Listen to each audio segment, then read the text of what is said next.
Hi, my dear students. Welcome back to your English class. Let us start today with the second chapter of your Beehive book. The chapter name is The Sound of Music.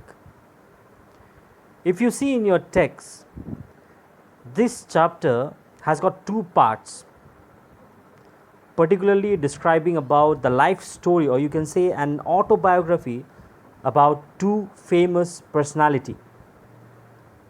Now, what is the relationship between an autobiography of, this two famous personality with link with the title of the chapter called The Sound of Music? Before I start the chapter, let me give you a small brief introduction. Generally, what happens is that nowadays, we, including each one of us, we are very good in complaining about certain things. It can be anything. We very often, we have got a tendency of blaming anything, you can say. Like, suppose for an example, generally, in your case, let me tell you, generally when students are being asked, why haven't you completed your assignment, or why haven't you studied, there are lots of answers that comes up, right? You know very well what sort of answers that you give. Yeah, at times it may be true. I'm not saying that all of you create stories or all of you tell lies. No, it's not like that. But if we keep on making excuses, or if we keep on blaming that because of this reason I couldn't do that, because of that reason I couldn't do this, then I think, nobody in this world today, the famous personality that we see in this world, would have reached in the position where they are today if they would have also complained like us. At times we often see that people, very often, usually you will find that they complain about physical disability, about poverty. But after getting to know these two stories, we'll realize that physical disability and poverty, many a times people call poverty also as disability, but they do not come in the way of someone who really has a strong willpower, who really is dedicated to his or her work. People who are really dedicated, they will definitely achieve greatness in their path. And the best way, or I would say the only possible way to achieve greatness, to achieve success, is with the power of hard work, with the force of hard work. You see that these people, they constantly keep practicing, they constantly keep taking guidance from others, and as a result they achieve their goal. And such type of people are the one who motivate others as well for good work, right? Persons, at times, they may be born or they may get handicapped, but they can still achieve greatness with the force of hard work. And once you become successful, the disability does not matter. In fact, what matters is the struggle, the sound of the struggle. That is what matters in this world. So now let us see the story. As we go into the text, you will understand. All right? Let us start with the part 1. There are two parts in this story. Part 1 tells us about Evelyn Glennie. Now, who is this Evelyn? Or why are we going to read about her? What is there in her life story or in her autobiography? Let us see. Evelyn, she is a multi percussionist. She can play about 1000 instruments, that too with perfection. And let me tell you, she listens to sound. I repeat, she listens to sound but without hearing it. Now, what does this mean? Listening to sound without hearing it? The reason behind is that she is deaf. But I repeat once again, she is a multi percussionist who plays, somewhere around thousands instruments. Even though she is deaf, she fought against this physical disability and became a source of inspiration for thousands of disabled persons. She was completely deaf, profoundly deaf. She was 11 years old when it was discovered that she had this hearing disability. And she wanted to pursue her career in music. But many a times, even her teachers discouraged her. But there was one such teacher named Ron Forbes. He was the one who recognized her potential and supported her in achieving her goal. He advised her not to listen through her ears, but try to sense it in some other way. And soon she could feel it. She was excited. She felt the vibrations of the higher drum from the waist up and the lower drum from the waist down. Later on, as she grew up and with her practicing, she realized that she could feel the vibrations in every part of her body. And this tingled in her skin, her cheekbones, and even in her hair. She had learned to open her body and mind to the sounds and vibrations. And from then, she never looked back. She joined the prestigious Royal Academy of Music and scored one of the highest marks in the history of Academy.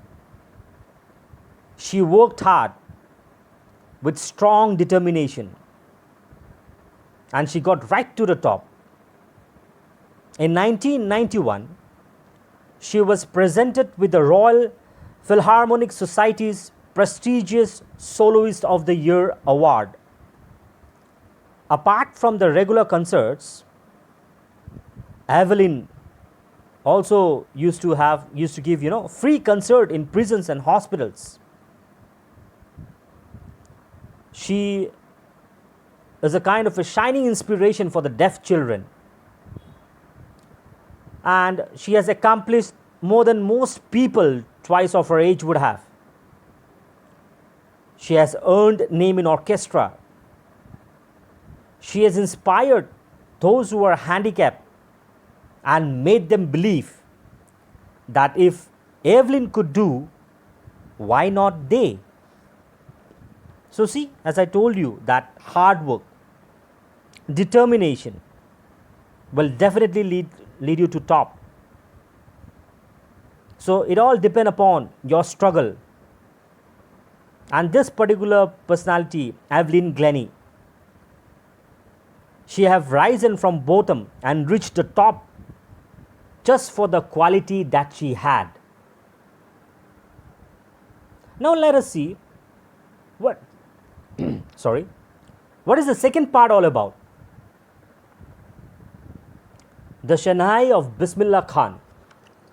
Most of you might have heard his name, as he was a well-known Shehnai player. You can call him a Shehnai maestro. So this particular part throws light on the origin of Shehnai and the life of Bismillah Khan. Bismillah Khan is the greatest player of Shehnai today. In fact, he has even received Bharat Ratna. You know, Bharat Ratna, the highest civilian award. And as you will go through the text, you will see that how Shehnai originated and how it was given a name. And in this chapter, it has been also described about Bismillah Khan's childhood, his dedication to music, and also his love for India, and particularly for Banaras. You know, in earlier days, during the rule of Emperor Aurangzeb, there was a musical instrument called Panji. But this particular Emperor Aurangzeb, he banned Panji because he did not like the sound. For him, he felt it's a very kind of unpleasant sound. And later on, it was given a perfection by a barber who belonged to a family of professional musicians. And one day, this particular barber, he played it in the chamber of the king. Its sound was appreciated by the emperor. And since it was born, this particular instrument was born in Shah's chamber and perfected by a nai, okay, which in nai in Hindi term, which in English we call as a barber. So it was named as Shehnai. In the beginning, this particular Shehnai was played in the temples before the images of gods and goddesses. It was played on very auspicious domestic occasions also, like marriages and all. And gradually, it became popular. Ustad Bismillah Khan, he belonged to the Banaras Gharana, a family of musicians. He was born in 1916 at Dumrao in Bihar. Right from his childhood days, when he was 5 years old, you know, and when he used to play this so-called Gilli Danda near a pond, he used to visit this particular temple called Bihariji temple and sing Bhojpuri Chaita in the temple there. And in return, he would earn a big laddu from the local Maharaja as a prize. And at the age of 6, he moved to Banaras. His uncle, Ali Baks, was the one who introduced him to this particular instrument, to the sound of, Shehnai. And he was deeply devoted to the music.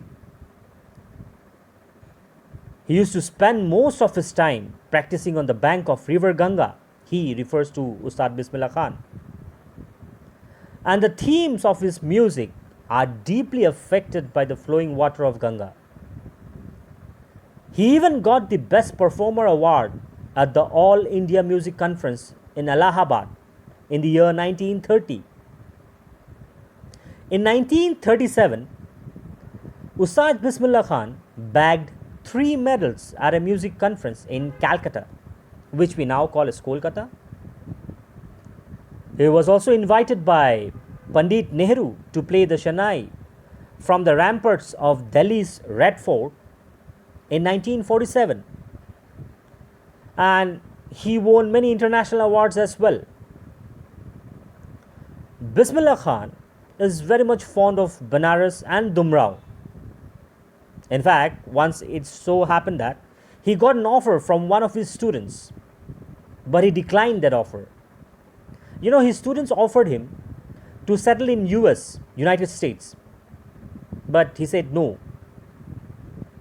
In fact, he told his students that his students even told him that, I would create the entire atmosphere of Banaras, because his student was very much well aware that Ustad Bismillah Khan is very much attached to this place, whereas he replied to his student, well, you can create the environment, the atmosphere, but will you be able to bring river Ganga in the US? In fact, Ustad Bismillah Khan also gave his music in 2 movies. But the artificial world of cinema could not attract him. He was not at all interested to this artificial world. Because for him, music is God. Music is his soul. So see, my dear children, Ustad Bismillah Khan as well as Evelyn Glennie. Evelyn Glennie, as I told you, was completely deaf. And Ustad Bismillah Khan was not that he belonged to the family of royals or family of, Mr. So-called Richie Rich and all. Nothing, no such sort of things. But today the entire world knows Ustad Bismillah Khan as well as Evelyn Glennie. Why? What is the reason? What is the reason that where we are reading about these 2 personalities? So see, hard work, dedication and guidance, these are the main keys to success. And with the help of these qualities, even the physically challenged people can achieve their goals and become successful in their life. Our dedication and desire to achieve our goals, will keep on constantly recharging us to fight our disabilities. So it's up to you all how much hard work you do, how much dedicated you are, which will ultimately decide your future. I hope I'm clear with the text. Please go through the chapter. If you have any query, kindly get back to me. Thank you.